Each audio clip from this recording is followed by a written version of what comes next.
ਕਿ ਅੰਮ੍ਰਿਤਸਰ ਦੀ ਧਰਤੀ ਧੰਨ ਗੁਰੂ ਰਾਮਦਾਸ ਸਾਹਿਬ ਸੱਚੇ ਪਾਤਸ਼ਾਹ ਦੇ ਸੁਪਨੇ 'ਚੋਂ ਉਪਜੀ ਹੋਈ ਜਿਹੜੀ ਅੰਮ੍ਰਿਤਸਰ ਸਾਹਿਬ ਦੀ ਧਰਤੀ ਹੈ, ਇਹਦੇ ਉੱਤੇ ਕੁਝ ਨਕਲੀ ਪਾਸਟਰ ਅੰਕਰ ਨਰੂਲਾ ਮਿਨਿਸਟਰੀਜ਼ ਵੱਲੋਂ ਅੰਮ੍ਰਿਤਸਰ ਕਰੂਸੇਡ ਅਨਾਉਂਸ ਕੀਤੀ ਗਈ। ਬੜੀ ਸ਼ਰਾਰਤੀ ਢੰਗ ਦੇ ਨਾਲ ਇੱਕ ਕੌਨਸਪੀਰੈਂਸੀ ਸੀਗੀ ਕਿ ਆਪਣੇ ਪੋਸਟਰਾਂ ਦੇ ਵਿੱਚ ਕਰੂਸੇਡ ਸ਼ਬਦ ਨਹੀਂ ਵਰਤਿਆ, ਜਿਹਨੂੰ ਧਰਮ ਯੁੱਧ ਕਿਹਾ ਜਾਂਦਾ, ਜਿਹੜਾ ਕਿ ਧਰਮ ਯੁੱਧ ਦਾ ਐਲਾਨ ਹੁੰਦਾ ਹੈ ਤੇ ਇੱਕ ਦੂਜੇ ਧਰਮ ਦੇ ਲਈ ਇੱਕ ਵੱਡੀ ਲਲਕਾਰ ਹੁੰਦੀ ਹੈ। ਇਹ ਇੱਕ ਸ਼ਰਾਰਤ ਸੀ ਬਹੁਤ ਵੱਡੀ ਕਿ ਜਿਹੜੀ ਅੰਮ੍ਰਿਤਸਰ ਸਾਹਿਬ ਦੀ ਧਰਤੀ ਤੇ ਆ ਕੇ ਉਹ ਬੰਦਾ ਪੋਸਟਰ ਲਾਂਚ ਕਰਦਾ ਹੈ ਕਿ ਅੰਮ੍ਰਿਤਸਰ ਕਰੂਸੇਡ।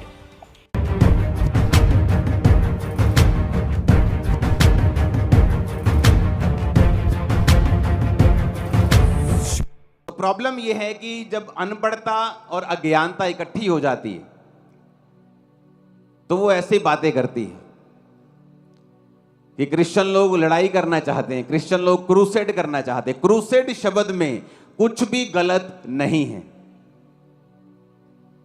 क्योंकि क्रूसेड का मतलब है, जैसे इफिसियां 6 उसकी 10 से 19 आयत हम पढ़ेंगे, इसमें लिखा है, इसलिए प्रभु में और उसकी शक्ति के प्रभाव में बलवंत बनो, परमेश्वर के सारे हथियार बांध लो कि तुम शैतान की युक्तियों के सामने खड़े रह सको, क्योंकि हमारा ये मल्ल युद्ध लहू और मांस से नहीं परंतु प्रधानों और अधिकारियों और उस संसार के अंधकार के हाकिम से और उस दुष्टता की आत्मिक सेनाओं से है जो आकाश में है। क्रूसेड का मतलब अगर हम गूगल पे आप भरेंगे, किसी भी जगह पे सर्च इंजन पे आप सर्च करेंगे तो उसमें लिखा a long and determined attempt to achieve change और stop something because of your strong believe. कहता है एक ऐसी अटेम्प्ट को क्या बोलते हैं हिंदी में?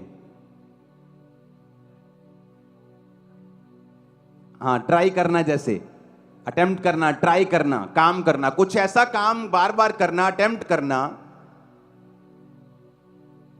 कुछ चीजों को अचीव करने के लिए अपने स्ट्रॉन्ग बिलीफ के कारण, अपने विश्वास के कारण। अब कई बार आप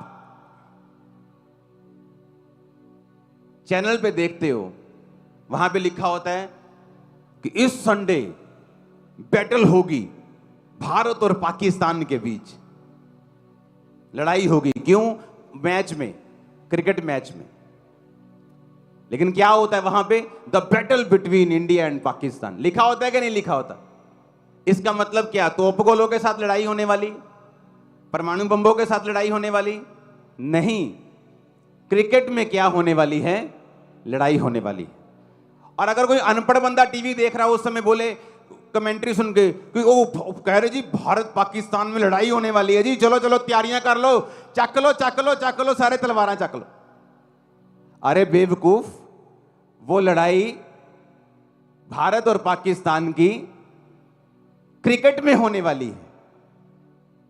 अब यह समझने की जरूरत है कि जो बाइबल लड़ाई की बात कर रही है वो किससे कर रही है? उसने कहा प्रभु के सारे हथियार बांध लो, इसमें तलवारों की बात नहीं हो रही। कहता क्योंकि हमारा मल्ल युद्ध लहू और मांस से नहीं है।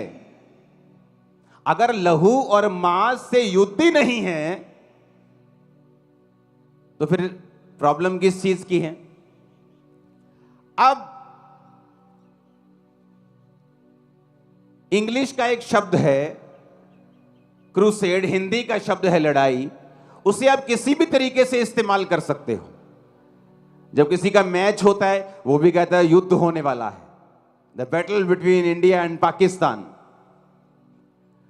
तो अगर किसी बंदे ने इसको गलत तरीके से इस शब्द को इस्तेमाल किया है, इसका मतलब ये नहीं है कि फ्यूचर में कोई अच्छा व्यक्ति इस शब्द का इस्तेमाल नहीं कर सकता। हालेलुया। क्रूसेड का मतलब है अपने बिलीफ के कारण कुछ अटेम्प्ट करना। क्या अटेम्प्ट करना? कि आत्मिक युद्ध करना। कौन सा आत्मिक युद्ध? बीमारियों के खिलाफ, पाप के खिलाफ, व्यभिचार के खिलाफ, नशों के खिलाफ, अज्ञानता के खिलाफ, अनपढ़ता के खिलाफ, शैतान के खिलाफ, जिनका हेड ऑफिस बाइबल कहती है आसमान में है। और परमेश्वर ने हथियार बताए। कौन से हथियार हैं? कहते हैं इसलिए परमेश्वर के सारे हथियार बांध लो कि तुम बुरे दिनों का सामना कर सको और सब कुछ पूरा करके स्थिर रह सको। अब आगे हथियार लिखे हैं, कहता है सत्य से अपनी कमर को कस लो, धार्मिकता की झिलम पहन लो, पांव में मेल के सुसमाचार की तैयारी के जूते पहन लो, इन सब के साथ विश्वास की ढाल लेकर स्थिर रहो। ये तो हमारे हथियार हैं। अगर ये लड़ाई शारीरिक होती, यीशु मसीह ने शारीरिक लड़ाई करने के लिए कहा होता, तो हम लड़ते शारीरिक लड़ाई, किसी का भय किसी का डर नहीं है। लोग बोलते हैं किसी के बाप का नहीं खाते, कोई प्रॉब्लम नहीं है, पर ये लड़ाई ऐसी थी नहीं और ऐसी है नहीं। बाइबल कहती है इस लड़ाई का जो हमारा हथियार है वो आत्मा की तलवार है, जो खुदा का वचन है। कहता ले लो, कहता सत्य से अपनी कमर को कस के धार्मिकता की झिलम पहननी है, जो झिलम हार्ट को, फेफड़ों को सुरक्षित रखती थी। कहता वो झिलम लोहे की नहीं पहननी, धार्मिकता की पहननी है। जो जूते पहन के लोग लड़ने के लिए जाते थे, कहता तुम्हारे वो जूते नहीं हैं, तुम्हारे पांव में मेल के सुसमाचार की तैयारी के जूते हैं। जो ढाल लोग लेके जाते थे बचने के लिए, कहता वो लकड़ी की, वो लोहे की ढाल, पीतल की नहीं है। कहता वो विश्वास की ढाल है जिसे लेकर तुमको स्थिर रहना है। ऊंची आवाज में हालेलुया बोलो एक बार।